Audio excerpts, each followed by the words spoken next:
అలాంటి వైద్య సౌకర్యాలు కల్పించాలని చెప్పి పెట్టాం.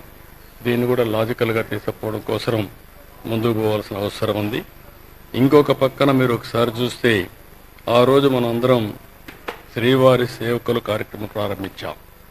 12 లక్షల మంది స్త్రీలు ఉన్నారు, 5 లక్షల మంది పురుషులున్నారు, 17 లక్షల మంది శ్రీవారి సేవకులు ఉన్నారు. ఈ శ్రీవారి సేవకులు కూడా భారతదేశం ప్రపంచమంతా కూడా నెట్వర్క్ చేసి ఎప్పటికప్పుడు వారి సేవలకు అనుగుణంగా రేటింగ్ కూడా చేసి వారికి గుర్తింపించి వారు కూడా ఇక్కడికి వచ్చేదానికి అవకాశాలు కల్పించాల్సిన అవసరం ఉంది. ఈ శ్రీవారి సేవకులు వెంకటేశ్వర స్వామికి అతిపెద్ద సంపద. ఈ సంపద ద్వారా శ్రీ వెంకటేశ్వర స్వామి యొక్క విశిష్టతని, ప్రాముఖ్యతని, పవిత్రతని మనం ప్రజల్లోకి తీసుకుపోవాల్సిన అవసరం ఉంది. ఈ 4 కార్యక్రమాలని మనం ఈ చేస్తూనే ఈ తిరుమల తిరుపతి దేవస్థానం ఈ హిల్స్ అంతా కూడా మీరు చూస్తే నేను ఎప్పుడు కూడా గ్రీనరీ ఉండాలి, పచ్చదనం ఉండాలని భావించాం.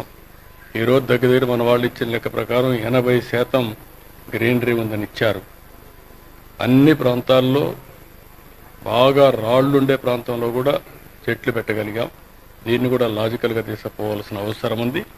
ఈ వెంకటేశ్వర స్వామి ఈ ప్రాంతాన్ని ఒక దివ్య క్షేత్రంగా, ఒక పవిత్రమైన క్షేత్రంగా సేవాభావంతో మనం ముందుకు తీసుకుపోయి ఈ పవిత్రతని శాశ్వతంగా కాపాడుతూనే భావితరాలకు అందజేసే బాధ్యత ఇక్కడుండే మేనేజ్మెంట్ కానీ, ఇక్కడుండే పూజారులు కానీ, అదే మరి ఇక్కడుండే మేనేజ్మెంట్ కానీ అందరూ కలిసి పనిచేయాల్సిందిగా మరొక్కసారి విజ్ఞప్తి చేస్తూ మరొక్కసారి వెంకటేశ్వర స్వామి తలుచుకుంటూ ఈ యొక్క బ్రహ్మోత్సవాలు బ్రహ్మాండంగా జరగాలి.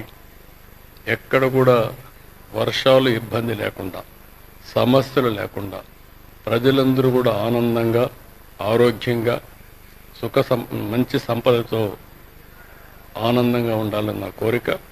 అది ఆశీర్వదించమని నేను ప్రతిరోజు వెంకటేశ్వర స్వామిని కోరుకుంటాను. తప్పకుండా మనం సాధిస్తామని తెలియజేసుకుంటూ మరొకసారి భక్తులకు అందరికీ విజ్ఞప్తి చేస్తున్నా, మనందరి బాధ్యత ఈ పవిత్రత కాపాడడం.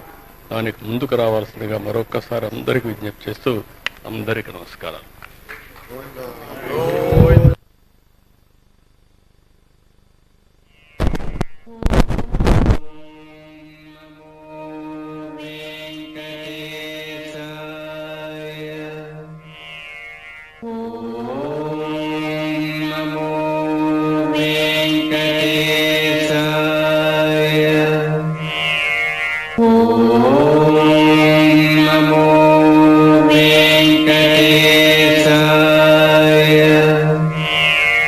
ఓం